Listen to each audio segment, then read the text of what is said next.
భాగంలోకి వెళ్దాం. ద్వితీయోపదేశకాండం 31వ అధ్యాయము 8వ వచనాన్ని మనం ఈరోజు ధ్యానం చేద్దాం. నీ ముందర నడుచువాడు యెహోవా, ఆయన నీకు తోడయుండును, ఆయన నిన్ను విడువడు, నిన్ను ఎడబాయడు. భయపడకుము, విస్మయం పొందకుమని ఇశ్రాయేలీయులందరి ఎదుట అతనితో చెప్పాను. చాలు. ఈ చదవబడిన లేఖన భాగంలో ఈ 31వ అధ్యాయంలో భక్తుడైన మోషే ఆయన మాట్లాడే సంభాషణ. నాకు 120 సంవత్సరాల వయసు వచ్చింది. అప్పటికి ఆయన 120 సంవత్సరాల వయసులో ఉన్నాడు. 40 సంవత్సరాలు రాజకుమార్తె కుమారుడిగా ఉన్నాడు. 40 సంవత్సరాలు మిథ్యాని దేశంలో తన మామగారైన ఇత్రో గొర్రెలను మేపుతూ ఉన్నాడు. 40 సంవత్సరాలు ఐగుప్తి దేశంలోని ఇజ్రాయెల్ ప్రజల్ని 10 అద్భుతాలు జరిగించి అక్కడి నుండి వాళ్ళని తీసుకొని యోర్దాను దాకా వచ్చాడు. ఆయన అంటాడు, నా వయసు ఇప్పుడు 120 సంవత్సరాలు వచ్చింది. ఇక నేను మీతో నడవటానికి, మీతో రావటానికి వీలుండొచ్చు, వీలు కాకపోవచ్చు. అయితే ఒక మాట గమనించండి. విషయం ఏంటంటే, మీకు తోడుగా ఉండి మిమ్మల్ని నడిపించువాడు యెహోవాయే. దేవునికి స్తోత్రం. మీకు తోడుగా ఉండి మిమ్మల్ని నడిపించువాడు మీ దేవుడైన యెహోవా అంటున్నాడు. 6వ వచనంలో ఏమంటాడంటే 31:6లో, భయపడకుడి, వారిని చూసి దిగులు పడబాకండి, మీతో కూడా వచ్చువాడు మీ దేవుడైన యెహోవాయే. ఇక్కడ అది అంటున్నాడు. 8వ వచనంలో కూడా అది అంటున్నాడు. 3వ వచనంలో కూడా ఒక మాట రాయబడింది, నీ దేవుడైన యెహోవా నీకు ముందుగా ఉన్నను. జాగ్రత్తగా వినండి. ఇక్కడ 3 వచనాల్లో ఒకే విషయం, ఒకే అర్థం ఇచ్చేటట్లుగా ఈ 3 విషయాలు కనబడుతూ ఉన్నాయి. నీతో నడుచువాడు నీ దేవుడైన యెహోవా, ఆయన నీకు ముందుగా ఉండువాడు. భయపడబాకండి, జడియబాకండి, ఆయన నీతో ఉండి ప్రయాణం చేసేవాడు అని వ్రాయబడింది. ఒక మనిషి కొంతకాలం ప్రయాణం చేస్తారు. భార్య తన భర్తతో కొంతకాలం ప్రయాణం చేసేది. భర్త తన భార్యతో కొంతకాలం ప్రయాణం చేస్తారు. తల్లిదండ్రులు తమ పిల్లలతో కొంతకాలం ప్రయాణం చేస్తారు. అయితే సర్వశక్తిమంతుడైన దేవుడు ఇహమందును పరమందును యుగ యుగాలు ఆయన నీతోనే ఉంటాడు. దేవునికి స్తోత్రం. మనుషులు మనతో కొంతకాలం ఉంటారు, మనం ప్రేమించేవారు మనతో కొంతకాలం ఉంటారు. అయితే దేవుడు సదాకాలం నేను మీకు తోడుగా ఉంటాను, నేను సదాకాలం మీకు తోడుగా ఉండి నేనే మీకు ముందు నడుస్తాను, మీరు భయపడబాకండి. ఆ వెళ్ళిపోయే కానాను దేశంలో 7 జాతుల వారు ఉన్నారు. వారు మీకంటే బలిష్ఠులని, మీకంటే బలవంతులని. వాళ్ళని చూసి మీరు భయపడబాకండి, వాళ్ళని చూసి మీరు జడియబాకండి, వాళ్ళని చూసి మీరు కలవరపడబాకండి. మీ దేవుడైన యెహోవా మీకు ముందుగా నడిచి మీకు మార్గాన్ని సరళం చేస్తాడని మోషే ఇజ్రాయేల్ ప్రజల్ని బలపరుస్తూ ఉన్నాడు. దైవజనుడు తన దగ్గర ఉన్న జనాంగాన్ని బలపరుస్తున్నాడు. భయపడబాకండి, మీ దేవుడే మీకు ముందుగా ఉంటాడు, మీ దేవుడే మీకు ముందుగా నడుస్తాడు. మీ దేవుడు మీకు ముందుగా ఉంటే అన్ని చేయమే, కాబట్టి దేవాతి దేవుడు ముందుగా ఉండి మిమ్మల్ని నడిపిస్తాడు అని చాలా విషయాలు ధైర్యపరుస్తూ మాట్లాడుతూ ఉన్నాడు. జాగ్రత్తగా గమనించండి, వాక్యం నా వైపు చూడండి. ఇశ్రాయేలు ప్రజలు ఐగుప్తు దేశంలో నుండి వారు కానానికి ప్రయాణమై వెళుతున్నప్పుడు మార్గ మధ్యలో దేవుడు మోషేని సీనాయి పర్వతం మీదకి పిలిచారు. ఆ పర్వతం మీద మోషే 40 రోజులు ఉన్నారు. ఆ 40 రోజులు మోషే మహిమతో నింపబడ్డాడు, మహిమతో ఉన్నాడు. ఈ కిందున్న జనాంగం ఉన్నారు చూసావా, అహరోనుతో పాటు ఇశ్రాయేలు ప్రజలు ఉన్నారు కదా, వాళ్ళు ఏమన్నారంటే, అయ్యా అహరోను గారు, మమ్మల్ని నడిపించే మోషే కనబట్టల్లా, ఆయన ఏమైపోయాడో మాకు అర్థం కావటల్లా, కనుక మమ్మలను నడిపించడానికి ఒక దూడను తయారు చేయి అన్నారు. ఏం తయారు చేయాలంట? నడిపించడానికి ఏం తయారు చేయాలి? ఒక దూడను తయారు చేయి. అహరోను అంటాడు, నాయనా ఎంతవరకు సర్వశక్తి మంత్రుని దేవుడు ఐగుప్తు దేశంలో 10 అద్భుతాలు జరిగించి ఎర్ర సముద్రాన్ని పాయలు చేసి మార్గ మధ్యంలో ఆహార కొరత లేకుండా మన్నానిచ్చి పోషిస్తూ మార్గ మధ్యంలో నీళ్లు మారాగా ఉంటే మధురంగా మార్చి మీకు పూరేళ్లు కావాలంటే మాంసాన్ని ఇచ్చి అన్ని కోణాలుగా మిమ్మల్ని పోషించుకుంటూ వచ్చారు కదా. మార్గ మధ్యలో మిమ్మల్ని నడిపించడానికి దేవుడు ఉన్నాడు కదా. పగలు మేఘ స్తంభం లాగా, రాత్రి అగ్ని స్తంభం లాగా దేవుడు మీకు ముందుగా ఉండి నడిపిస్తుంటే దూడెందుకయ్యా అంటేను, మేము మాకు ఒక దూడని అని అన్నారు. వాళ్ళ బాధ తట్టుకోలేక అహరోను ఒక దూడను తయారు చేశారు. మోషే సీనాయి పర్వతం మీద దేవుడితో మాట్లాడుతూ మహిమలో ఉన్నాడు. దేవుడు 10 ఆజ్ఞలు ఇచ్చారు. ఆ 10 ఆజ్ఞలు పట్టుకొని కిందకు వస్తా ఉండగా ప్రజలు ఎప్పుడైతే దూడం చేసుకొని ఆరాధిస్తున్నారో వారి మీదకి వ్యభిచార సంబంధమైన ఆత్మ వారి మీదకి దిగింది. ఆ ఆత్మ ఎప్పుడైతే దిగిందో అక్కని చోటల్లా, చెల్లెలని చోటల్లా, చిన్నమ్మని చోటల్లా, పెద్దమ్మని చోటల్లా ఎవరు వరుస వాయి లేకుండా ఎవరు ఇష్టం వచ్చినట్లు వాళ్ళు స్త్రీలను తీసుకెళ్లిపోయి పాపానికి తీసుకొని వెళ్ళిపోతా ఉన్నారు. అంటే దేవుడు ముందుగా నడిపించే దేవుడిని వాళ్ళు వెనకబెట్టి దూడను ముందు పెట్టుకున్నారు కనుక వాళ్ళు చేయరాని అసహ్యమైన కార్యాలు చేయడానికి చెడ్డాత్మ వాళ్ళ మీదకి దిగింది. అర్థమవుతుందా? దేవుడు అంటాడు, నేను మీకు ముందుగా నడుస్తాను. దైవజనుడైన మోషే చెప్తాడు, అయ్యా మనిషి నీకు కొంతకాలం ఉంటారు, దేవాది దేవుడు సర్వకాలంలో ఉంటాడు. ఆయన ముందుగా ఉండి మిమ్మల్ని నడిపిస్తాడు.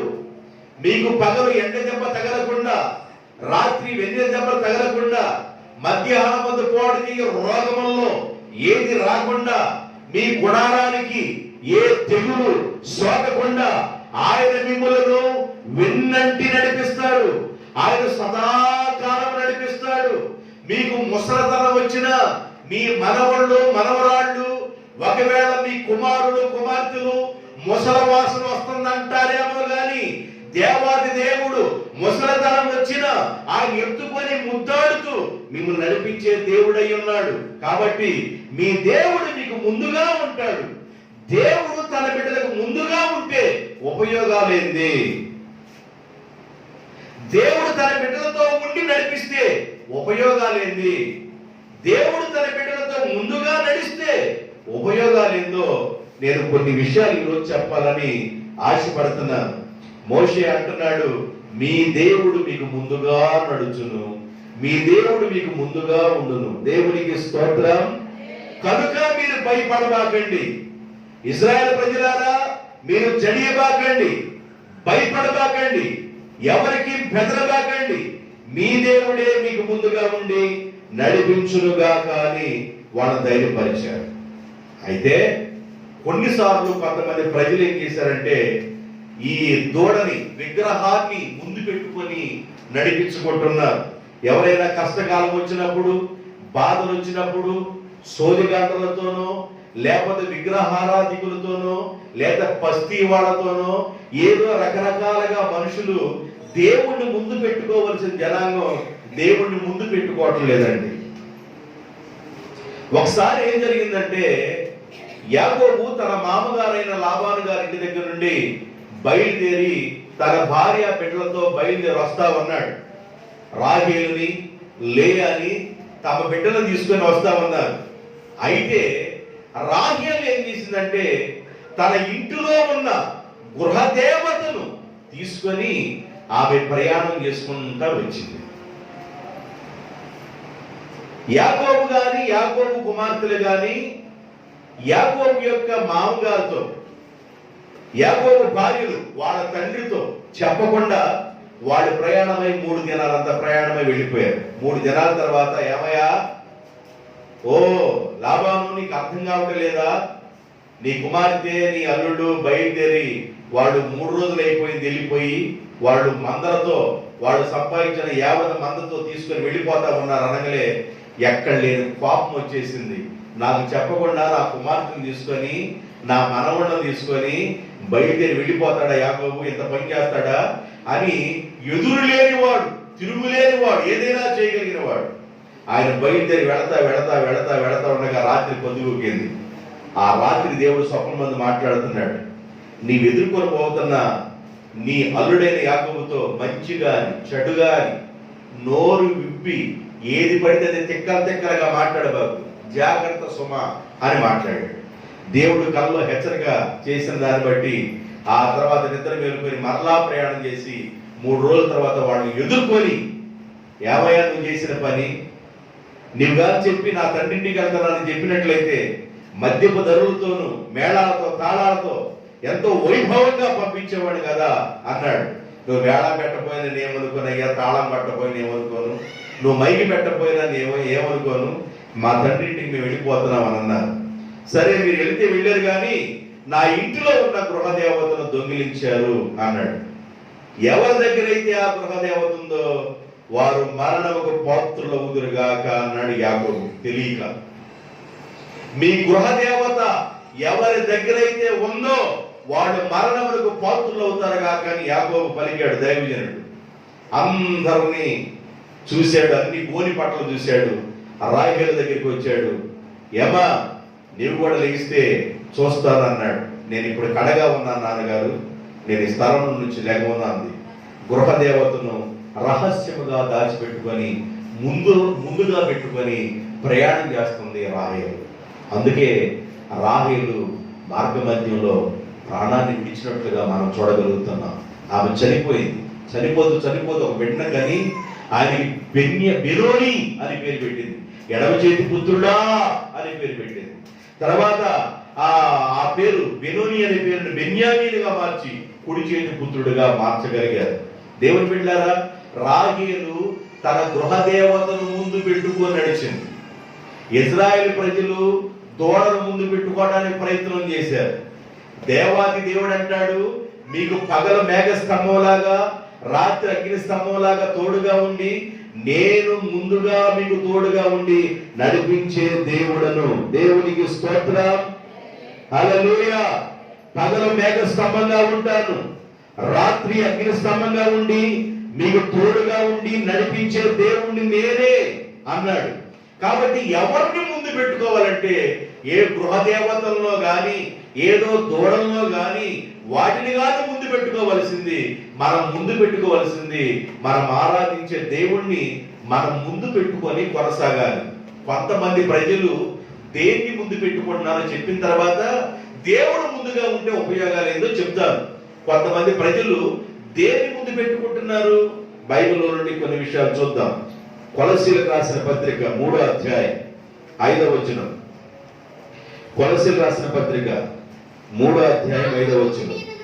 అమ్మా కావున భూమి మీదనున్న మీ అవయవములను అనగా జారత్వమును, అపవిత్రతను, కామాతృతను, దురాశను, విగ్రహారాధనైన ధనాపేక్షను చంపివేయండి. వాటి వలన దేవుని ఉగ్రత అవిధేయుల మీదకు వస్తుంది. ధనాపేక్షను సంపివేయండి.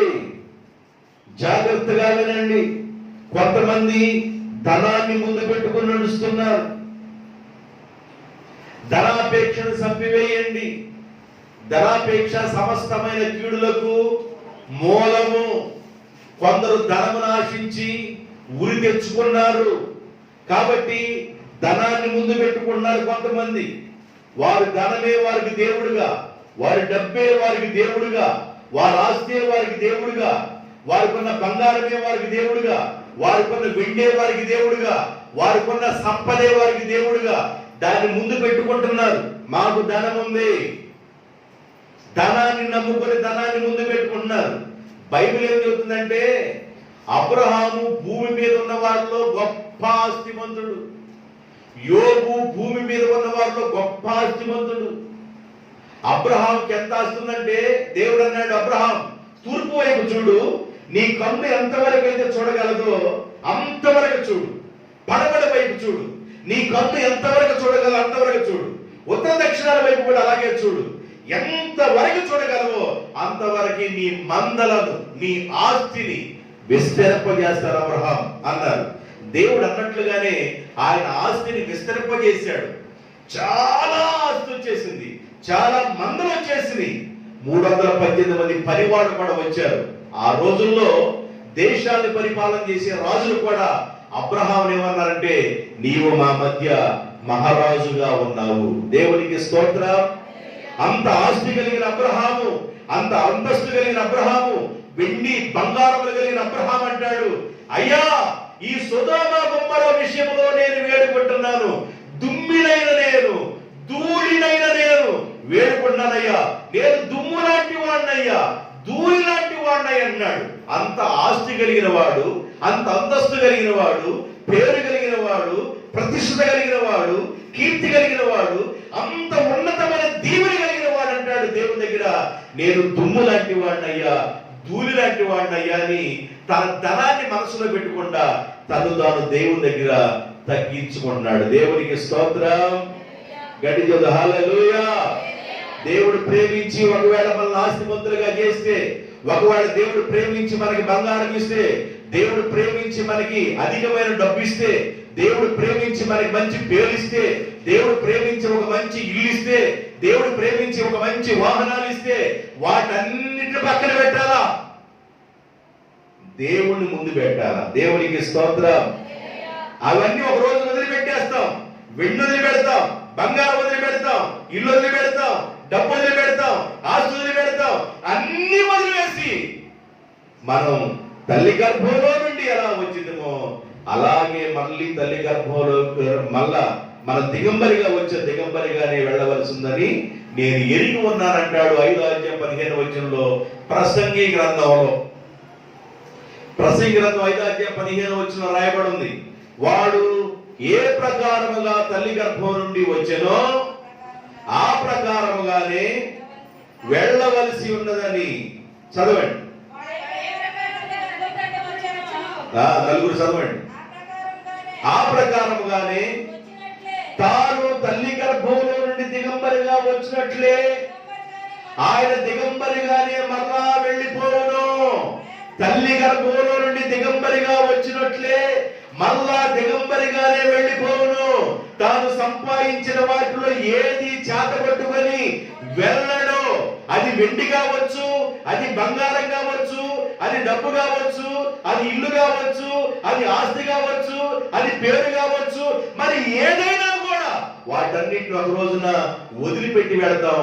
అయితే నీ ముందు ఎవరు ఉండాలంటే నిన్ను సృష్టించిన సృష్టికర్తన దేవుడు నీకు ముందుగా ఉండాలి. దేవునికి స్తోత్రం. నీకు ముందుగా ఆయన ఉండాలా. నీ వెండి నీ ముందు ఉండకూడదు, నీ బంగారం నీ ముందు ఉండకూడదు, నీ ఆస్తి నీ ముందు ఉండకూడదు. అంటే దాని అర్థం ఏంటంటే వాటిని ముందు పెట్టుకోవాకు, వాటికి ప్రాధాన్యత ఇవ్వకు. వెండి ఉంటే ఉండనివ్వండి, బంగారం ఉంటే ఉండనివ్వండి, డబ్బు ఉంటే ఉండనివ్వండి, ఆస్తి ఉంటే ఉండనివ్వండి, అంతస్తు ఉంటే ఉండనివ్వండి. అబ్రహాం లేదా? అబ్రహాం మిగులు ఆస్తిమంతుడు. యోబు దేశము ఊజు దేశంలోనే మిగులు ఆస్తిమంతుడు.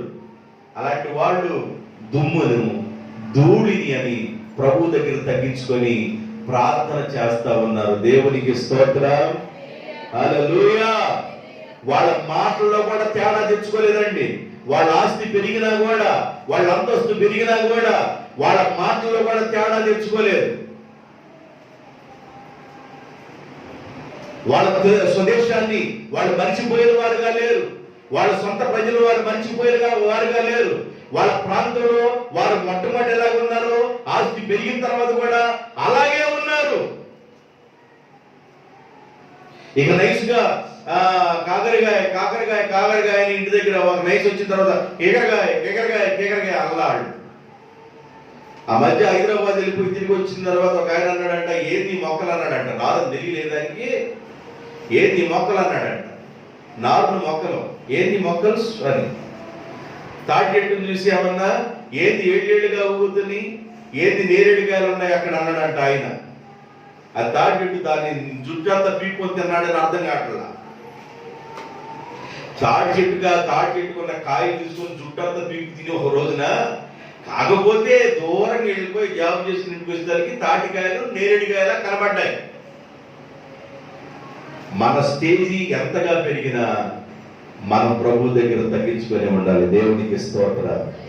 హల్లెలూయా. నీకు ఆస్తి పెరిగినా, అంతస్తు పెరిగినా, ధనము పెరిగినా, ఏది పెరిగినా నీ ముందు అయి ఉండకూడదు. నీ ముందు దేవుడే ఉండాలి. దేవునికి స్తోత్రం. ఇప్పుడు కొంతమంది దేన్ని ముందు పెట్టుకున్నారంటే, అహరోను అన్నారు మాకు దూడను ముందు పెట్టండి అన్నారు. రాహేలు దేవాది దేవుడు కలిగిన యాకోబు భార్య దేని ముందు పెట్టుకుందంటే గృహదేవతను ముందు పెట్టుకుందామే. దేవాది దేవుడు ఇశ్రాయేలు ప్రజలకు ఎలా ఉన్నాడంటే పగలు మేఘస్తంభం లాగా, రాత్రి అగ్నిస్తంభం లాగా తోడుగా ఉండి కంటికి రెప్పలాగా కాపాడుతూ వారిని నడిపిస్తూ ఉన్నాడు. అయితే ప్రజలు దేవుడిని ముందు పెట్టుకోకుండా ఏదో దూడనో, ఏదో గృహదేవతనో, లేదా ధనాన్ని ముందు పెట్టుకున్నారంట. దేని ముందు పెట్టుకున్నారు? ధనాన్ని ముందు పెట్టుకుంటున్నారు. ధనాన్ని నమ్ముకొని ప్రజలు బ్రతుకుతున్నారు. ఈ డబ్బు నాకు అన్ని పనులు చేసింది అనుకున్నారు. దేవుడు బిడ్డలారా, డబ్బు ఉపయోగపడింది, అన్ని కోణంలో ఉపయోగపడింది. కానీ అది కొంత మటుకే. దేవుడే నీకు ముందుండాలి. ఐగుప్తు దేశంలో ఫరో రాజుకు డబ్బు లేదా? ఐగుప్తు దేశాన్ని పరిపాలన చేసే ఫరో రాజుకు డబ్బు లేదా? అయితే మోషే ఇత్రో మామ దగ్గర నుండి బయటికి వచ్చి ఐగుప్తు దేశంలో 10 అద్భుతాలు చేశాడు. అద్భుతాన్ని ఎవరు మార్చలేకపోయారు. డబ్బు మార్చలేకపోయింది, మాంత్రికులు మార్చలేకపోయారు, జ్యోతిష్కులు మార్చలేకపోయారు, శకునిగాడులు మార్చలేకపోయారు. మోషే 10 అద్భుతాలు చేశాడు. అక్కడ డబ్బు మార్చలేకపోయింది అద్భుతాలని. కాబట్టి నీకు ఎవరు ముందుండాలంటే దేవుడే ముందుండాలి. దేవునికి స్తోత్రం.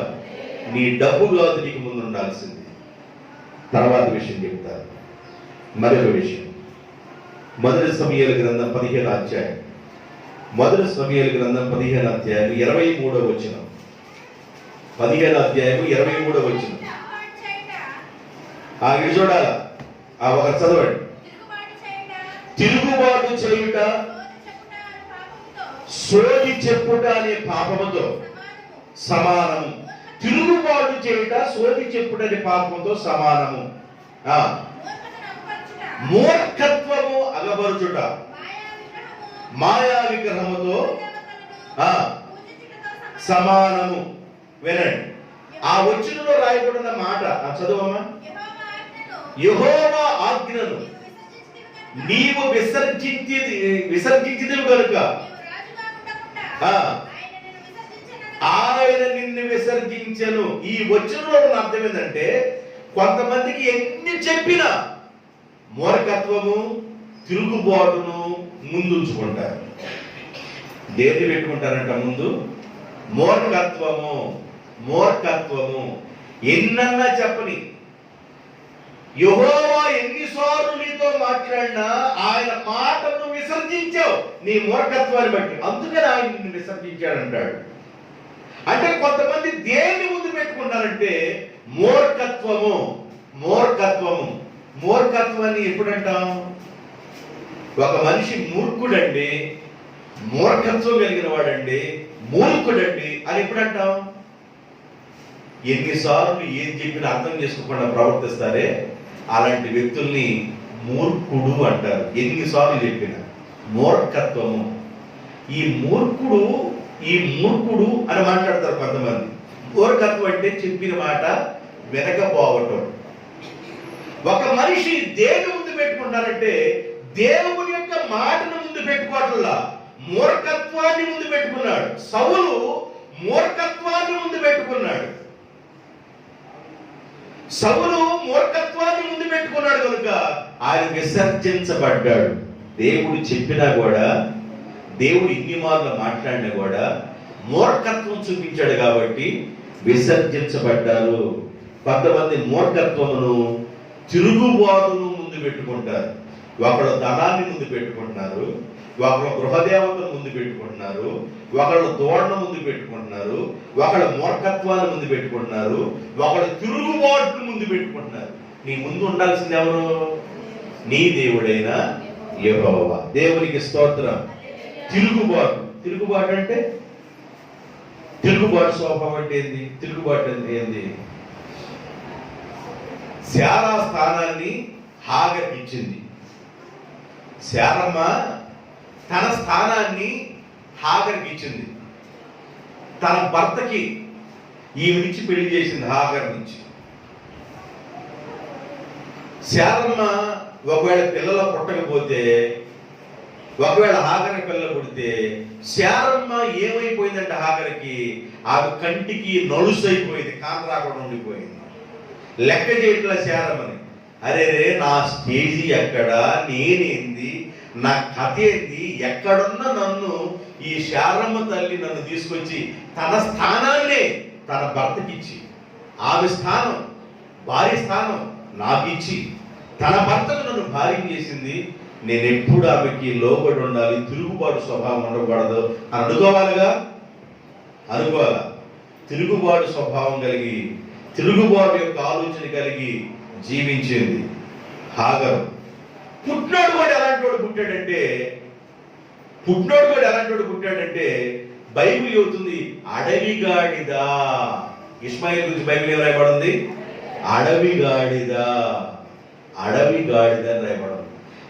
ఈమెకి ఆ తిరుగుబాటు స్వభావం ఉంది, పుట్టినోడు కూడా ఆ తిరుగుబాటు స్వభావం ఉంది. అడవిగాడిద. కొన్ని దినాల తర్వాత వీళ్ళు ఎంటలేదు, మాటంటలేదు. అయ్యయ్యో నేను అనవసరంగా నా యజమానికి ఇచ్చి వీళ్ళు భార్య చేశాను, ఇప్పుడు నన్ను లెక్క చేయటం లేదు, అసలు నన్ను పట్టించుకోవటం లేదు.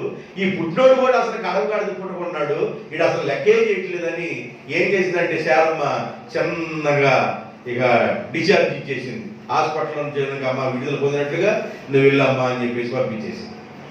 దేవుడి దగ్గర నుండి దేవదూత బయలుదేరి వచ్చింది. వాళ్ళ ఏడుపును చూసి, అబ్రహాం ప్రార్థన చూసి, శారాయి రాశివైన హాగరు నీకేమొచ్చింది?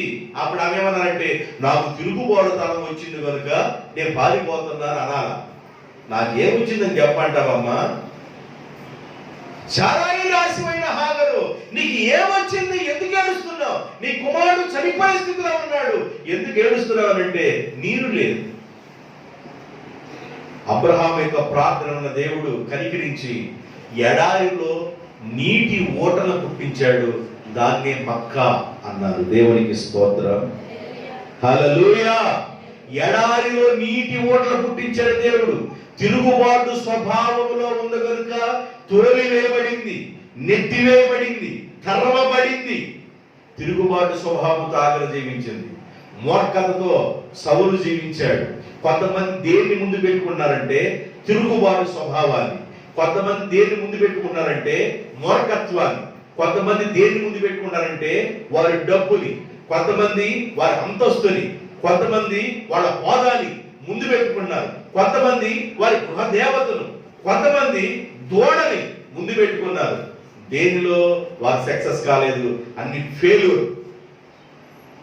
నీవు అన్ని విషయాల్లో విజయాన్ని పొందాలి, జై జీవితాన్ని కలిగి ఉండాలి, ఆశీర్వాదం నీకు రావాలంటే నీకు ముందుగా నడవలసింది నీ దేవుడైన యెహోవా. దేవునికి స్తోత్రం. నువ్వు పట్టింది బంగారం కావాలంటే, ఎక్కడ అడుగు పెట్టినా అక్కడ నీకు విజయం రాకుండా ఉంటుందంటే దానికి కారణం నీకు ముందు ఎవరున్నారు?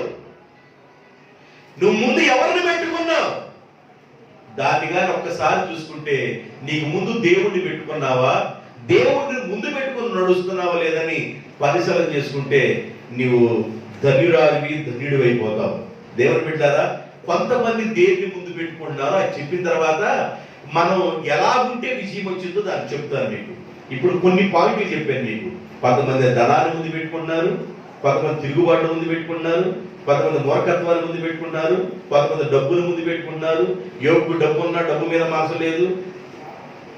అబ్రహాము డబ్బు ఉంది, విశ్వాకి ఉంది, యాకోబుకి ఉంది, ఆస్తి ఉంది, అంతస్తులున్న వాళ్ళందరూ భక్తులుగా ఉన్న వాళ్ళు మేము దుమ్ము లాంటి వాడము, ధూళి లాంటి వాడము, పురుగు లాంటి వాడమని తాము తగ్గించుకున్నారు. డబ్బున్న భక్తులు వాటి మీద మనసు పెట్టలేదు. దేవుడి వైపే వారు భూమి మీద ఉన్నప్పుడు వారు దేవుడి వైపే చూశారు. దేవునికి స్తోత్రం. మరి ఒక మాట, హబక్కూకు గ్రంథం 1వ అధ్యాయము 11వ వచనం. హబక్కూకు గ్రంథం 1వ అధ్యాయం 11వ వచనం. నేను అడుగుతా, మరలా ఎవరు అడుగుతానో ఏమేమి ముందు పెట్టుకున్నారో నేను చెప్పాలి. తమ బలమును వారు దేవతగా వారు భావింతురు.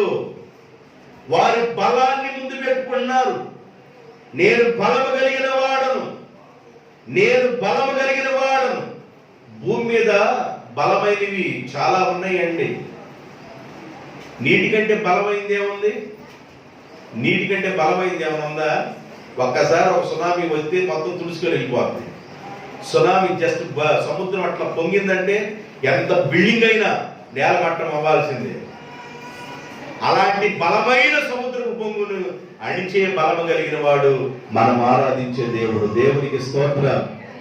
యెహోవా నా బలమా, యథార్థమైనది నీ మార్గం,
నీ ముందుగా నడుచువాడు నీ దేవుడైన యెహోవా. మీరు దేనికి భయపడబాకండి. ఆయన మీకు ముందుగా వెళ్ళి మార్గాన్ని సరళం చేస్తాడు. మీరు జడియబాకండి, మీరు బెదరబాకండి. మీకు ముందుగా ఉండువాడు, ముందుగా వచ్చువాడు, ముందుగా నడుచువాడు మీ దేవుడైన యెహోవా. దేవుడు తన బిడ్డలకి ముందుగా ఉండాలి. దేవుడు తన బిడ్డలకి ముందుగా ఉండాలి. కొంతమంది దేన్ని ముందుగా పెట్టుకున్నారంటే దూడను, గృహదేవతను, ధనమును, మూర్ఖత్వాన్ని, తిరుగుబాటును, బంగారము, ఇలాగా ముందుగా పెట్టుకుంటున్నారు. ఇంకొక మాట చెప్తారు, ఇంకా దేన్ని ముందుగా పెట్టుకుంటున్నారు. ఏది ముందుగా ఉంటే మన ప్రయోజనం తర్వాత. ఇంకో మాట, తిమోతి రాసిన పత్రిక 5వ అధ్యాయం 24వ వచనం. తిమోతి రాసిన పత్రిక 5వ అధ్యాయము 24వ వచనం. మొదటి తిమోతి. కొందరి పాపములు తేటగా బయలుపడి న్యాయపు తీర్పునకు ముందుగా నడుచుచున్నవే. కొందరి పాపాలు తేటగా బయలుపడి న్యాయపు తీర్పునకు ముందుగా నడుచుచున్నవి. కొందరు పాపాలు మనిషికి ముందుగా నడుస్తున్నాయి. ఏమండి, మనిషి చనిపోయిన తర్వాత మేలు చేసిన వాడు జీవ పునరుద్ధానమునకు, కీడు చేసిన వాడు తీర్పు పునరుద్ధానమునకు వెళ్ళిపోతారు అని వ్రాయబడింది. అయితే కొందరు పాపములు ఆలకంటే ముందుగానే బయలుదేరిపోతున్నాయి, తేటగా కనబడుతున్నాయి. కొందరు పాపములు తేటగా కనబడుతున్నాయి, వారికి ముందుగా ఉండి ప్రయాణం చేస్తుంది. మనిషికి ముందుగా దేవుడు లేడు, పాపం ముందు ఉంది. దేవుని బిడ్డలారా, పాపం ద్వారా ఆశీర్వాదం లేదు, పాపం ద్వారా దీవెన లేదు, పాపం ద్వారా ఆనందం లేదు, పాపం ద్వారా సమాధానం లేదు, పాపం ద్వారా ఐక్యత ఉండదు. పాపం ఎక్కడైతే పనిచేసిందో అక్కడ యుద్ధాలు పనిచేస్తాయి, గొడవలు, మనశ్శాంతి ఉండదు, గలిబిలి, గందరగోళం. దావీదు భక్తుడితో దేవుడు అదే అన్నాడు, నీవు రహస్యంగా పాపం చేశావు, నీ పిల్లలు బహిరంగంగా పాపం చేస్తారు. నీవు కనబడకుండా పాపం చేశావు, అయితే నీ పిల్లలు కనబడేటట్లుగా పాపం చేస్తారు. నీవు రహస్యంగా పాపం చేశావు, నీ పిల్లలు బహిరంగంగా పాపం చేస్తారని దేవుడు దావీదు భక్తులతో మాట్లాడితే కుమిలిపోయి ఏడ్చారండి. నిజమే, నిజమే. దావీదు భక్తులకు పుట్టిన పిల్లల్లో అన్నగా ఉన్నవాడు చెల్లెలు మోహించాడు, అన్నగా ఉన్నవాడు చెల్లి మోహించాడు. తల్లి లాంటి తల్లులు వేరు, తండ్రి దావీదు ఒక్కడే. అయితే పేరు ఏడం, అందువల్ల చెల్లెలు మోహించాడండి. ఆ బాధ చూడలేకపోయాడు, తట్టుకోలేకపోయాడు. కుటుంబాల్లో మనశ్శాంతి లేదు. పాపం వల్ల కుటుంబాల్లో మనశ్శాంతి ఉండదు, పాపం వల్ల ఆనందం ఉండదు, పాపం వల్ల గొడవలు, పాపం వల్ల వ్యతిరేక స్వభావం, శాంతి సమాధానాలు ఉండవు, ఐక్యత ఉండదు, గలిబిలి, గందరగోళం. పాపం ద్వారా రకరకాల పరిస్థితులు సంభవిస్తాయి. కొందరు పాపాన్ని ముందు పెట్టుకుంటున్నారు, పాపం వల్ల శాంతి లేదు, పాపం వల్ల సమాధానం లేదు. కొందరు పాపాలు ముందు పెట్టుకొని ప్రయాణం చేస్తున్నారు, కొందరు ధనాన్ని ముందు పెట్టుకొని ప్రయాణం చేస్తున్నారు, కొందరు తిరుగుబాటు ముందు పెట్టుకొని ప్రయాణం చేస్తున్నారు, కొందరు మూర్ఖత్వాన్ని ముందు పెట్టుకొని ప్రయాణం చేస్తున్నారు. రకరకాలుగా ఉండకూడని వాటన్నిటిని ముందు పెట్టుకొని ప్రయాణం చేస్తున్నారు. దేవుడు అంటాడు, పగలు మేఘ స్తంభంలాగా, రాత్రి అగ్ని స్తంభంలాగా మీకు ముందుగా ఉండి నడిపించే దేవుడు నేను కదా అన్నాడు. దేవునికి స్తోత్రం. పగలు మేఘ స్తంభం, రాత్రి అగ్ని స్తంభం, కాంతినిస్తూ నడిపిస్తున్నాడు దేవుడు. జనాలందరూ చీకటిలో ఉంటే ఇజ్రాయెల్ ప్రజలు వెలుతురులో నడుస్తూ ఉన్నారు. కాబట్టి దేవుని పిల్లలు వెలుతురులో నడవాలి, చీకటిలో నడవకూడదు. యోహాను సువార్త 12వ అధ్యాయం 35వ వచనంలో ఒక మాట రాయబడింది. యోహాను సువార్త 12వ అధ్యాయం 35వ వచనం. అందుకు యేసు ఇంకా కొంతకాలము వెలుగు మీ మధ్య ఉండును, చీకటి మిమ్ములను కమ్ము కొరకుండునట్లు మీకు వెలుగు ఉండగానే నడవండి. చీకటిలో నడుచువాడు తాను ఎక్కడికి నడుస్తున్నాడో ఎరుగడు. మీరు వెలుగు సంబంధులు కనుక మీరు చీకటిలో నడవకుండా వెలుగులోనే నడవండి. ఏడ నడవాలంట మనం? ఏడ నడవాలి? మన దేవుడు వెలుగై ఉన్నాడు. నేనే మార్గమును సత్యమును జీవమును, నీ వాక్యము నా పాదములకు దీపం, నా త్రోవకు వెలుగు. ఆయన వెలుగై ఉన్నాడు. వెలుగై ఉన్న దేవుడు మన ముందు ఉండాలి. మనం వెలుగులోనే నడవాలి, చీకటిలో నడవకూడదు. చీకటిలో నడిచేవాడు ఎక్కడికి నడుస్తున్నాడో, ఎక్కడ ప్రయాణం చేస్తున్నాడో వాడు ఎరుగకయే చీకటిలో నడుస్తున్నాడు. చీకటిలో ప్రయాణం చేయబాకండి, వెలుగులో ప్రయాణం చేయండి. దేవుడు ముందు పెట్టుకుని ప్రయాణం చేయండి.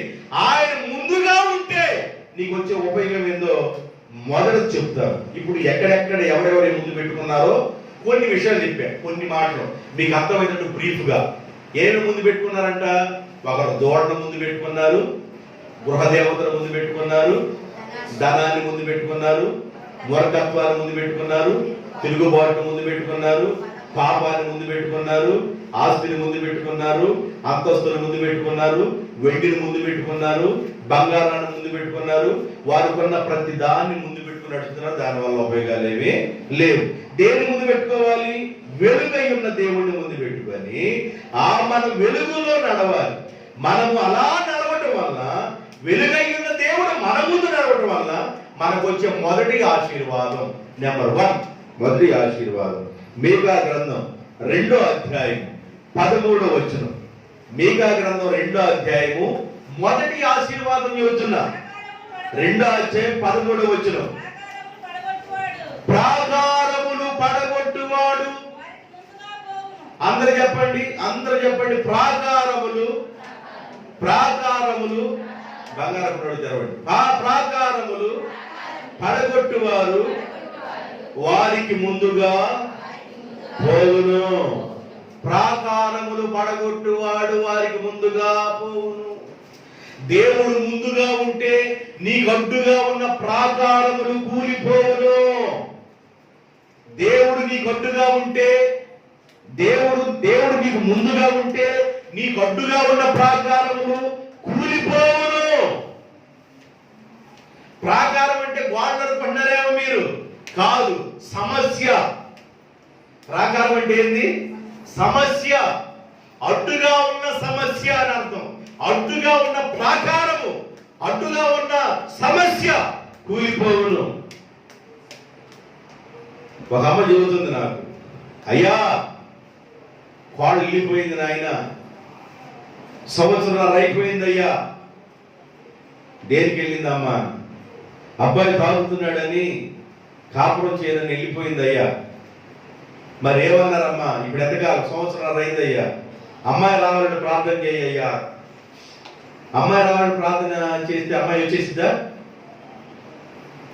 నేనన్నాను, అమ్మాయి ఏమంటున్నా అన్న, అబ్బాయి మాంతే వస్తాను అన్నది. అదే సమస్య. ఇక ప్రార్థన దాంట్లో ప్రార్థన అవసరం ఏముంది? అయ్యా అయ్యా అయ్యా ప్రార్థన అవసరమా? ఆడు మాంతే వస్తానంటుంది, దాంట్లో ప్రార్థన ఎందుకు? ఇడ నేను మారలేను అంటాడు, ఆమె రాలేదు. నేను మారలేను అంటాడు, ఆమె రాలేదు. దానికి ప్రార్థన ఎందుకు? ప్రార్థన చేసిందావా? కదిలించున్నాయన, పొడియాన్ని మార్చున్నాయన, బండలాగా అయిపోయింది అయ్యా, గుండెలాగా అయిపోయింది ఆయన, అదైపోయింది నాయన, ఇదైపోయింది నాయన, మార్చి తీసుకురాయి అన్నాం. ఎట్ట మార్చి తీసుకొచ్చి ఇంటికి వచ్చిన దగ్గర చేపుడేగా. అవసరమా? అందుకని తల్లి దగ్గర ఉందంటారు. ఆయన మారితే లేదు, నా దగ్గరికి వచ్చి ఉండము, మారితే నేను ఆయనతో కాపురం చేస్తాను. కొంతమంది జీవితాలు సమస్యలతో, ప్రాకారం అనే సమస్యలతో ఉండిపోయిన కొన్ని కుటుంబాలు. దేవుడు అంటాడు, నేను ముందుగా ఉంటే నీ సమస్య కూలిపోవును. దేవునికి స్తోత్రం, హల్లెలూయా. నేను ముందుగా ఉంటే అది ప్రాకారమైన, అది పర్వతమైన సదునైపోయింది అన్నాడు. బైబిల్లో నుండి జకర్యా గ్రంథం 4వ అధ్యాయం 7-8 వచనాలు. జకర్యా గ్రంథం 4వ అధ్యాయం 7-8 వచనాలు. జకరియా గ్రంథం 4:7 వచ్చిన జకరియా గ్రంథం అనగా కొంతమంది ఏం చేస్తారంటే బైబిల్లో ముందు పేపర్ తీసి జకరియా ఏడున్నాడు, జకరియా ఏడుండాలి అది చూసి జకరియా 730 పేజీలు ఉండ. నేను వెళ్తున్నాను సార్ నాకు 730 పేజీ.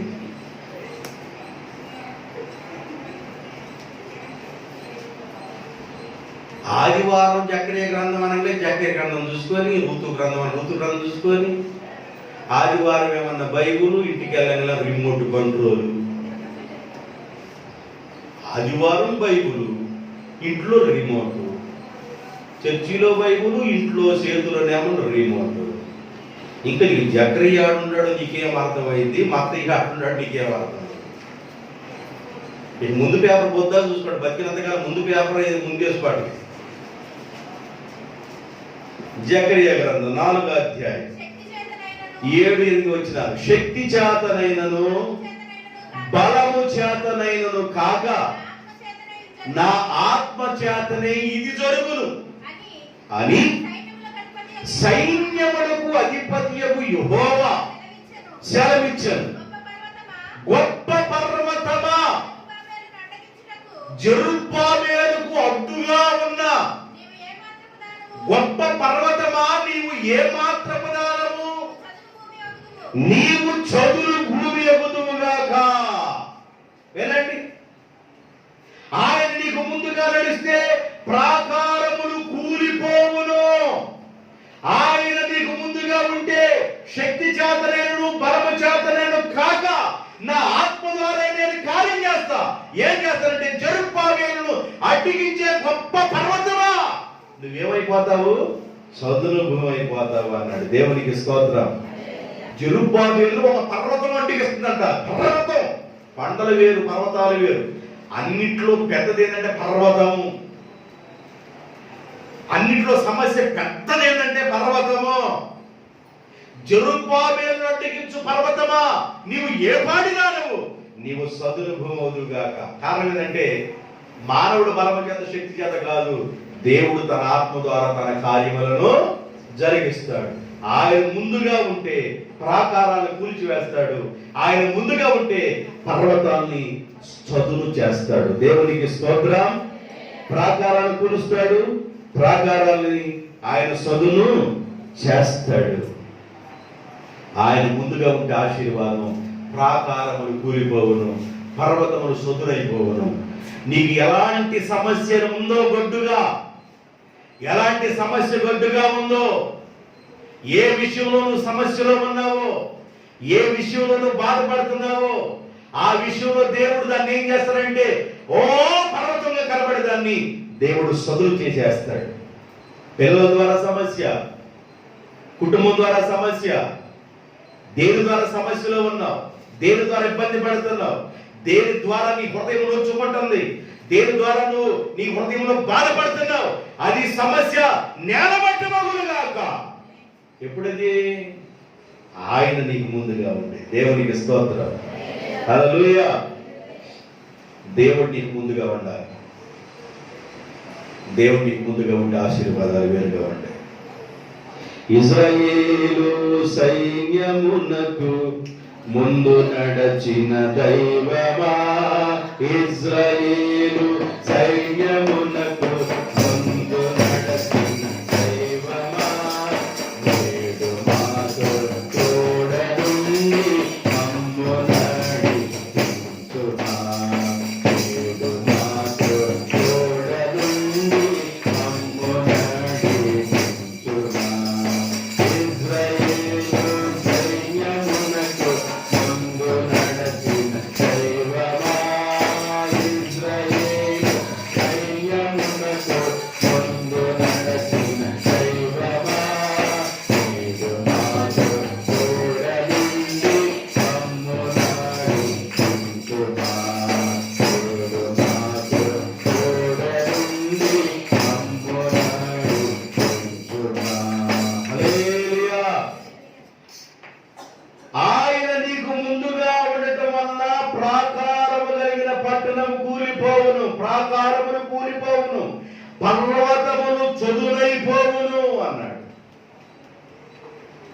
ఇశ్రాయేలు ప్రజలారా, మీకు ఎదురుగా ఉన్న ఎరుకో పట్టణం చూసి భయపడబాకండి. ఎరుకో పట్టణం చుట్టూ 6 రోజులు రోజుకు ఒకసారి తిరగండి. 7వ రోజు 7 సార్లు తిరగండి. మీ చేతులతో నెట్టకుండానే యాజకులు మీ ముందు బోర్లు ఊదుతూ ఉండగా, లేవీయులుగా ఉన్నవారు మందసాన్ని మోస్తూ ఉండగా, మందసంలో ఉన్న దేవుడు మీకు ముందుగా ఉంటే, యాజకులు బోర్లు ఊదుతూ ఉండగా, ఇశ్రాయేలు సర్వ సమాజం వారు 7వ రోజు దేవుడికి కేకలు వేయండి అన్నాడు. 6 రోజుల మౌనంగా ఉండండి. 6 రోజుల మౌనంగా తిరుగుతూ ఉండండి. మౌనంగా తిరుగుతూ ఉండండి. 6 రోజులు మౌనంగా తిరగండి. 7వ రోజు ఆర్భాటంతో దేవుణ్ణి కేకలు వేయండి. ఆర్భాటంతో పిలవండి. త్రోవ పక్కన గుడివాడు దావీదు కుమారుడా అని ఆర్భాటంతో పిలిచినట్లుగా, దేవా మమ్మల్ని కరుణించవా, కనికరించవన్నట్టు పిలిచినట్లుగా దేవుణ్ణి అడగండి, కనికరించమని అడగండి. ఎరుగో పట్టణపు గోడలు కూలిపోవును అన్నాడు. దేవునికి స్తోత్రం, హల్లెలూయా. ఆయన మీకు ముందుగా ఉంటే ప్రాకారాలు కూలిపోతాయి. ఆయన మీకు ముందుగా ఉంటే పర్వతములు నేలమట్టమైపోతాయి. ఆయన మీకు ముందుగా ఉంటే ఆశీర్వాదం. అది ఎంత సమస్య అయినా, సమస్య ఎంత పెద్దదైనా, తలకు మించిన సమస్య, ఈ సమస్య మేము తీర్చుకోలేమయ్యా, ఈ సమస్య నుంచి మేము బయటపడలేమయ్యా. తలకు మించిన సమస్య అంటే దేవుడు అంటాడు, తలకు మించిన సమస్యని కాళ్ళ దగ్గర తీసుకొచ్చేస్తాను, సమస్య నేలమట్టం చేస్తానంటాడు. అయితే దేవుణ్ణి ముందు పెట్టుకోవాలి. ఎవరు ముందు పెట్టుకోవాలి? ఎవరు ముందున్నారు నీకు? కొందరికి పాపం ముందుంది, కొందరికి ధనం ముందుంది, కొందరికి మూర్ఖత్వం ముందుంది, కొందరికి తిరుగుబాటు ముందుంది, కొందరికి గృహదేవత ముందుంది, కొందరు దోళం పెట్టుకున్నారు ముందు, రకరకాల ముందు పెట్టుకున్నారు. కొంతమంది వెండిని పెట్టుకున్నారు, కొంతమంది బంగారం పెట్టుకున్నారు, కొంతమంది ఆస్తులు పెట్టుకున్నారు, అంతస్తులు పెట్టుకున్నారు, ఇలా ముందు పెట్టుకున్నారు. వాటి వల్ల ఉపయోగం లేదు. కానీ దేవుణ్ణి ముందు పెట్టుకోవాలి. దేవుణ్ణి ముందు పెట్టుకోవడం వల్ల నీకెంత పెద్ద సమస్య అయినా అది నేలమట్టమగునుగాక. రెండో విషయం చెప్పేసి నేను వాక్యాన్ని ముగించేస్తాను. మీకు ఒక విషయం చెప్పాను, దేవుడు నీకు ముందుగా ఉంటే ప్రాకారములు కూలిపోవును. నువ్వు దేవుణ్ణే ముందు పెట్టుకోవాలి. నీకు ఏది ముందు ఉండకూడదో చెప్పాను, ఏది ముందు ఉండాలో చెబుతున్నాను. కానీ రెండో విషయం చెబుతున్నాను. యెషయా గ్రంథం 52వ అధ్యాయం, యెషయా గ్రంథం 52వ అధ్యాయము 12వ వచనం. మీరు త్వరపడి బయలుదేరరు అంటే భయపడరు. మీరు త్వరపడి ఆందోళనగా ఉండరు. పారిపోయే రీతిగా మీరు వెళ్ళరు. యెహోవా మీ ముందర నడుచును. చాలమ్మా, నాతో చెప్పండి అందరూ. యెహోవా మీ ముందర నడుచును కనుక మీరు పారిపోరు. అది దాని అర్థం, ఆ వాక్యం అర్థం. అది దేవుడు మన ముందుగా ఉంటే గలిబిలిగా ఉన్నాం, తొందరగా ఉన్నాం. దేవుడు మన ముందు నడిస్తే తొందరగా ఉండవు, తొందరపాట్లు ఉండవు, పారిపోవు అన్నాడు. దేవుడు ముందు పెట్టుకుంటే నువ్వు పారిపోయే రంగులో ఉండవు. కొన్నిసార్లు భక్తులు పారిపోయే రంగులో ఉన్నారు. మోషే మిద్యాను దేశం, బాగా చదువుతున్నారు మీరు. మోషే మిద్యాను దేశం పారిపోయారు. ఏలియా బదరీ వృక్షం కింద నుండి ఆయన పారిపోయిన కొండ గుహల్లోకి వెళ్ళాడా? ఏలియాతో యెజబెల్ ఏమందంటే, రేపు ఈ పాటికి ఏలియా మెడకాయ మీద తలకాయ లేకుండా చేయకపోతే నేను యెజబెల్ రాణినే కాదు అంది. మామూలు కాదు, చెప్పింది చేస్తుంది అని భయం వచ్చేసింది దీనికి. అంతకు ముందు ఈ దైవజనుడు, నేనే దైవజనుడైతే నిన్నును నీ 50 మందిని దహించునుగాక అన్నాడు. 50 మంది బూస్టింగ్ అయిపోయారు, చచ్చిపోయారు. మళ్ళీ ఇంకో జనరేషన్, ఇంకో జనాంగం వచ్చి, ఇదిగో దైవజనుడా, లెక్క లేకుండా మాట్లాడతా, నేను రాజుగా రమ్మన్నా, నేనే దైవజనుడైతే నిన్ను నీతో వచ్చిన 50 మందిని దహించును గాక అన్నాడు. ఆ 50 మంది కూడా అయిపోయారు. అంత రోషం కలిగి ముందు కార్యాలు చేశాడు. అంతకు ముందు ప్రార్థన చేస్తే 3.5 సంవత్సరాలు మూయబడిన ఆకాశం తెరబడి వర్షం వచ్చేసింది. ఈయన ప్రార్థన ద్వారా అద్భుతాలు జరిగినాయి, గొప్ప కార్యాలు జరిగినాయి. ఏలియాకి భూమి మీద ఎవరికి ఆహారం లేకపోయినా కాకులు తీసుకొచ్చి మాంసం పెట్టి పోషించిన ఏలియాని కాకులు మాంసాన్ని ముక్కుకు తగిలించుకొని తీసుకొచ్చి ఏలియా దగ్గర పడేసాయి, రొట్టిని తీసుకొచ్చి ఏలియా దగ్గర పడేసాయి. పోషించబడ్డాడు ఏలియా. సారేపతి అని ఊరికి వెళ్ళు, అక్కడ విధవరాలను పోషిస్తా అన్నాడు. విధవరాలను పోషించాడు, అద్భుతం చేశాడు దేవుడు. ఏలియా ద్వారా ఎన్నో గొప్ప కార్యాలు జరిగింది. అయితే ఏలియా పారిపోయే రంగులో ఉన్నాడు. బైబిల్ చెబుతుంది, నేను ముందుగా ఉంటాను, మీరు పారిపోరు. దేవునికి స్తోత్రం, హల్లెలూయా. దేవుడు ముందుగా ఉంటే వచ్చే ఆశీర్వాదం ఏంటంటే నువ్వు గలిబిలి గందరగోళంగా ఉండవు, నువ్వు పారిపోవు. నాగట మీద చేయబట్టిన వాడు వెనుతిట్టు తిరుగు సోరడు. దేవుడి యొక్క పరిచర్యలో అడుగుపెట్టిన తర్వాత వెనక్కి తిరగకూడదు. దేవుడి యొక్క సన్నిధానంలో అడుగుపెట్టిన తర్వాత వెనక్కి చూడకూడదు.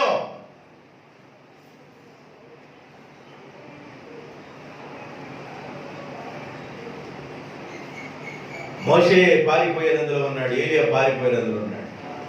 యోనా గ్రంథం 1వ అధ్యాయం 10వ వచనం.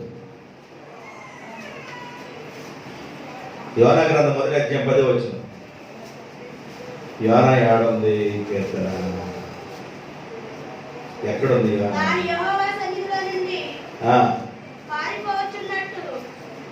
యెహోవా సన్నిధిలో నుండి యోనా పారిపోచున్నట్లు అతడు యోనా ఆ ఓడ నావికుడికి తెలియజేసినందున వారా సంగతి తెలుసుకొని మరింత భయపడి ఏ పని చేసి పారిపోతున్నావయ్యా అని అడిగారు. దేవుడు ఏం పని చేయమన్నాడు యోనాని? యోనా నినివే పట్టణానికి వెళ్ళి 1,20,000 మంది ఉన్నారు, ఆ 1,20,000 మందికి నువ్వు సువార్త ప్రకటించు యోనా అని చెబితే, అయ్యా నువ్వు ఏడకెళ్ళమన్నా వెళతాను గాని నినివే పట్టణం వెళ్ళనయ్యా. కారణం ఏంటంటే నినివే పట్టణస్థులు ఘోరమైన వారు, వారు సేవకులను కూడా హింసించేవారు, సేవకులు నిందించేవారు, సేవకులు చిత్రహింసలు చేసేవాళ్ళు, సేవకులు చంపేవారు.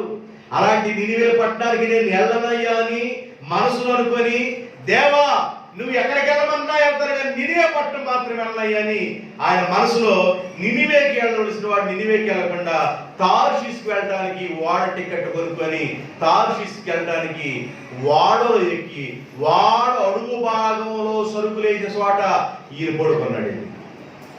కొంత దూరం పాలించిన తర్వాత దేవుడు సముద్రంతో అన్నాడు, సముద్రమా నువ్వు లే అన్నాడు. సముద్రాన్ని లేపేవాడు దేవుడే. దేవునికి స్తోత్రం. సముద్రపు పొంగుననిచేవాడు దేవుడే. సముద్రపు అలల పొంగుననిచేవాడు దేవుడే.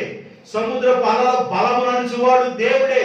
సముద్రాన్ని రేపేవాడు కూడా దేవుడే. సముద్రం అల్లకల్లోలమైపోతుంది, తుఫాను వచ్చేసింది, వాడ అటు ఇటు తొగిసిలాడిపోతుంది. వాళ్ళ ఉన్న వాళ్ళందరూ వ్యాపారస్తులు, బాగా డబ్బు తీసుకొని వ్యాపారం చేసేవాడు. తార్షీసులో విలువైనవి దొరుకుతాయి, నెమళ్ళు, కోతులు, మరి ఏనుగు దంతాలు, ఇంకా మీ విలువైన సంపద బంగారం ఆడ దొరుకుతా ఉంటది. వ్యాపారం చేసుకోవడానికి కొనుక్కొని వ్యాపారం చేసుకుని వ్యాపారవేత్తలందరూ వాళ్ళలో ఉన్నారు. ఆయన ఉద్దేశం ఏంటంటే బతికితే ఉప్పు గల్లమ్మ గోనన్న బతకొచ్చనే కోణంలో ఏడుగు దంతాలు, కోతులు, నెమ్మట్లో ఏదో ఒకటి తీసుకొచ్చి కోతి అయితే భుజం మీద తెచ్చుకొని ఆడించుకుందాము అనుకున్నాడేమో. అనుగాని నిన్నే పట్టణం వెళ్ళకుండా దాచేసి సముద్రంలో వాడేటట్టు పడిపోయేటట్టు వాడనాయకుడు అన్నాడు, అయ్యలారా మనం బతికితే ఏదన్నా చేపలు దొరుకుతానన్న వాడలో తిన్నాము, వలేసుకున్నా మీ సరుకులన్నీ కింద పడేయండి అన్నాడు. సరుకులన్నీ పడేసరికి ఈ సరుకు తగ్గింది. ఏ సరుకు? యోనా అనే సరుకు తగ్గింది. ఒరే అబ్బాయి ఎవరు దేవుడి కాళ్ళు ప్రార్థన చేసుకుంటున్నారా నాయన, నిద్రపోవట్లేదయ్యా. వాడు ఆ రకంగా అల్లకొల్లం అయిపోతే నిద్రపోతున్నావు, ఒరే నిద్రపోదా, నీకేమొచ్చింది, అసలు నువ్వు ఎవరివి, నీ అడ్రస్ ఏంది అని అడిగితే, ఇదిగో ఈ సముద్రానికి, భూమికి, ఆకాశానికి సృష్టికర్త అయిన దేవుని బిడ్డని అన్నాడు ఆయన. దేవునికి స్తోత్రం. మరి ఏమొచ్చింది ఆ రకంగా నిద్రపోతున్నావు అన్నాడు. ఏమి రాదు, నన్ను బట్టి ఏమొచ్చింది ఈ తుఫాను అన్నాడు ఆయన. ఎవరు బట్టి వచ్చిందంట? నేను రాలేదు, నన్ను బట్టే ఈ తుఫాను వచ్చింది. ఎందుకంటే నేనేమో నినివేకి వెళ్ళాలని, నేను తరలిసికి వెళ్తున్నాను, ఎట్లాగైనా నన్ను నినివే తీసుకెళ్ళిన తుఫాను తెప్పించాడు దేవుడు, అందుకే నన్ను బట్టే వచ్చింది. మరి ఏంటి దీని పరిష్కారం అన్నారు. ఎత్తిపడే సముద్రం నన్ను అన్నాడు. పిలాతు కనుక నా మీదను, మా కుటుంబం మీదను, మా పిల్లలకి దోషం అనకుండా ఉన్నట్టు చేతులు కడుక్కుంటా ఉన్నట్టుగా ఎత్తి చేతులు కడుక్కున్నారు. పడేసి సముద్రంలో ఎత్తేసారు. సముద్రంలో పడవేస్తున్నప్పుడు పెద్ద తిమింగలతో చెప్పాడు, ఇదిగో సఫరీ బాబు, లోపల ప్రశాంతంగా ఆయన పడ్డ వెంటనే అలా ఆవిచ్చినట్టు ఆవిచ్చి పైకి లేచి అలాగ నోట్లో వేసుకొని గర్భంలో కడుపులో దాచుకున్నాడు. రసాయన పదార్థాలు కూడా ఊరకుండా చేసేది దేవుడు. రసాయన పదార్థాలు అంటే ఇక పిండి పిప్పి చేయడం లోపలికి వెళ్ళిపోయి. మనం అన్న తర్వాత రసాయన పదార్థాలు ఊరతాయి. ఊరేం చేస్తాడు, తిన్నాయి మొత్తం దంచేస్తాయి. దంచిన తర్వాత వేస్ట్ పేస్ట్ ఏదేని దానికి క్లీన్ అయిపోవాలి. అట్లాగే నువ్వు వేస్ట్గా చేయబాకు, అలాగే ఉండు, తర్వాత మంచి ఫుడ్ పెడతానన్నాడు మిగలతో దేవుడు. అది అట్లాగే కడుపు కాల్చుకొని మేరకున్నాం. ఆ గర్భంలోకి వెళ్ళిపోయేవారా అయ్యా, దేవా అయ్యా నన్ను జ్ఞాపకం చేసుకయ్యా, నన్ను విడిపించయ్యా అని అక్కడ గర్భంలో ప్రార్థన చేస్తున్నాడు. విడిపిస్తాను, ఎందుకు విడిపిను, అది తీసుకొచ్చి తిమింగళం ఓ సై నిన్నే పాట దగ్గర కక్కేసాను. సూర్తి నిన్నే పాట అనుకున్నా, నేను అనుకున్నా. దేవుడు ఒక మనిషిని తలంచడానికి ఏదైనా చేయగలడు. దేవునికి స్తోత్రం. అది పర్వతం కాదు, అది ప్రాకారం కాదు, అని చేస్తాడు దేవుడు. తీసుకెళ్ళి అక్కడైతే ఒక రోజు ప్రయాణం చేసి, ఓ నినివే పట్టణ ప్రజలు వస్తున్నారు, ప్రజలారా బలమైన కీడు రాబోతుంది, మీరు మారు మనసు పొంది దేవునికి ప్రార్థన చేసుకోండి, లేదా ఆ కీడుని మీరు అనుభవించబోతున్న ప్రకటన చేసి ఆయన తిరిగి వచ్చి తనకి ఒక సొర చెట్టు చందని మలిసిందంట. టపటపటప్పుడు అప్పుడే మలిసింది, అప్పుడే ఆకులేసి బలంగా కమ్మని నీడొచ్చింది, చల్లటి గాలి వస్తుందంట సొర చెట్టు కింద. దేవుడు ఏం చేశాడంటే సొర చెట్టుకి ఏలుకి ఒక పురుగును పంపించి అప్పుడప్పుడే మనుషులు సొర చెట్టు అప్పుడప్పుడే మాడిపోయేటట్టు చేశాడు. నేను చనిపోవటం మేలు, నేను చనిపోవటం మేలు అన్నాడు. అంతకుముందు ఆమె ఏసీ రూమ్లో కూర్చొని చల్లగా, అమ్మ ఎంత ప్రాణం ఉంది ప్రభువా, నా ప్రాణమా తినుము. సొర చెట్టు కింద ఏసీ గాలి లాగా ఉందంట, చల్లగా ఉందంట. అది ఎప్పుడైతే తిండిపోయిందో ఇక్కడే బతకడం ఎందుకు, ఇక్కడే బతకడం ఎందుకు అనుకుంటాడు. అప్పుడు దేవుడు అన్నాడు, ఒరే నాయనా, సొరచెట్టు అప్పుడప్పుడే పుట్టి అప్పుడప్పుడే ఎండిపోతే సొరచెట్టు కోసం అంత బాధపడుతున్నావు, 1,20,000 మందిని నేను ఎట్లా చంపగలనురా, అందుకే నీకు సువార్త చెప్పిస్తుంది, వాళ్ళు మారు మనసు పొంది అంతమందిని రక్షించాలనే కదా అన్నాడు దేవుడు. దేవునికి స్తోత్రం. యోనా ప్రకటన విని 1,20,000 మంది, నినివే పట్టణ రాజు కూడా గోని పట్ట కట్టుకొని, పశువులకు కూడా మేత వేయకుండా, పిల్లలకు కూడా అన్నం పెట్టకుండా, పిల్లలకు కూడా పాలివ్వకుండా వాళ్ళందరూ ఉపవాసం ఉండి కన్నీరు కార్చి ఏడుస్తూ ప్రార్థన చేస్తుండగా దేవుడు నినివే పట్టణానికి చేయవలసిన కీడు చేయక మాని మనసును తిప్పేసుకున్నాడు. దేవునికి స్తోత్రం. హల్లెలూయా. ఆయన మీకు ముందుగా నడుచును కనుక మీరు పారిపోరు, పరిగెత్తే రంగులో ఉండబాకండి, నిలబడండి ప్రభు కోసం. దేవునికి స్తోత్రం. దేవుని కోసం నిలబడండి, దేవుని కోసం బలమైన వ్యక్తులుగా నిలబడండి. అటో కాలేసినట్లుగా కాకుండా ప్రభు కోసం ఒక బలమైన పనిముట్టుగా పాత్రగా నిలబడు. ప్రభు నిన్ను బలపరిచి అద్భుత రీతిలో బలపరుస్తాడు ఆయన. ఆయన మరి ఒక మాట అంటాడు, నీకు ఏదైనా సాతాను ఇబ్బంది పరుస్తుందా, నిన్ను ఏదైనా చిక్కులు పెడుతుందా, ఏదైనా ఆటంకాలు పెడుతుందా, ఆ సాతాను ఏం చేయాలి తెలుసా? బైబిల్ రాయబడిన 4:7 యాకోబు రాసిన పత్రిక 4:7 యాకోబు రాసిన పత్రిక 4:7 4:7 దేవునికి లోబడి ఉండుడి, అపవాదిని ఎదిరించుడి, వాడు మీ యొద్ద నుండి పారిపోవును. ఆయన మీకు తోడుగా ఉన్నాడు కనుక మీరు పారిపోదు. పారిపోయేది అపవాది, పారిపోయేది అపవాది కనుక ఆయన మీకు తోడుగా ఉన్నాడు కనుక మీరు పారిపోరు. దేవునికి లోబడి ఉండండి, అపవాదిని ఎదిరించండి, సాతాన్ని ఎదిరించండి. పొయ్యిలో కుక్క పడుకుందనుకో, పొయ్యి ముట్టించుకొని అన్నం వండుకోవాలి. నువ్వేం చేస్తావు? వెళ్ళు వెళ్ళు అంటావా? పొయ్యిలో కుక్కని ఏం చేస్తా? కర్ర తీసుకొని అంటావు.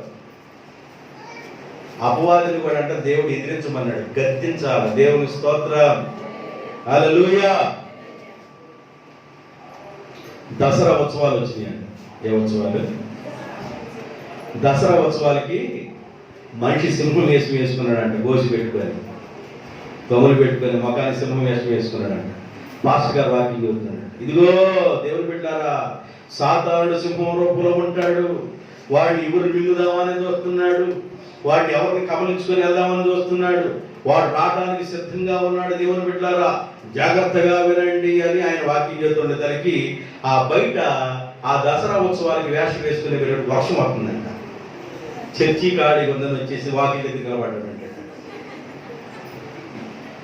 ప్రియులారా, రానే వచ్చాడు అపవాది అనేసరికి అందరూ కళ్ళు ఎదురు చూసేసరికి ఎటోళ్ళట్టు కంతుల్లో పంట, కిటికల్లో పంట పారిపోతే ఏడు సొంతనోడు అటు పారిపోతే ఒక లావోట ఉందంట ఆళ్ళల్లో. ఆయన దగ్గరికి వెళ్ళి, అపవాది దగ్గరికి వెళ్ళి, అయ్యా వాళ్ళందరూ వాళ్ళ పార్టీ అవనయ్యా, నేను నీ పార్టీ అని అంట. నన్నేం చేయబాకయ్యా అని అంటారు, నీ పార్టీ అనయ్యా. నువ్వు అపవాది పార్టీవా? నేను నీ పార్టీనయ్యా. సాతాన్ని ఎదిరించండి, వాడి మీ దగ్గర నుంచి పారిపోతాడు. దేవుడికి స్తోత్రం, హల్లెలూయా. నేను వాక్యాన్ని ముగిస్తున్నాను. నీకు ముందుగా నడుచువాడు నీ దేవుడైనా యెహోవా. నీకు ముందుగా దేవుడు ఉండాలి. ఆ దేవుడు నీకు ముందుగా ఉంటే ప్రాకారాలు కూలిపోతాయి, పర్వతాలు సొదనైపోతాయి. దేవుడు నీకు ముందుగా ఉంటే నువ్వు పారిపోవు. దేవుడు నీకు ముందుగా ఉంటే అపవాది పారిపో. ఈ మాటల ద్వారా దేవుడు మిమ్మల్ని ఆశీర్వదించును గాక. ఆమేన్. అందరూ తల వంచండి, ప్రార్థన చేసుకున్నాం.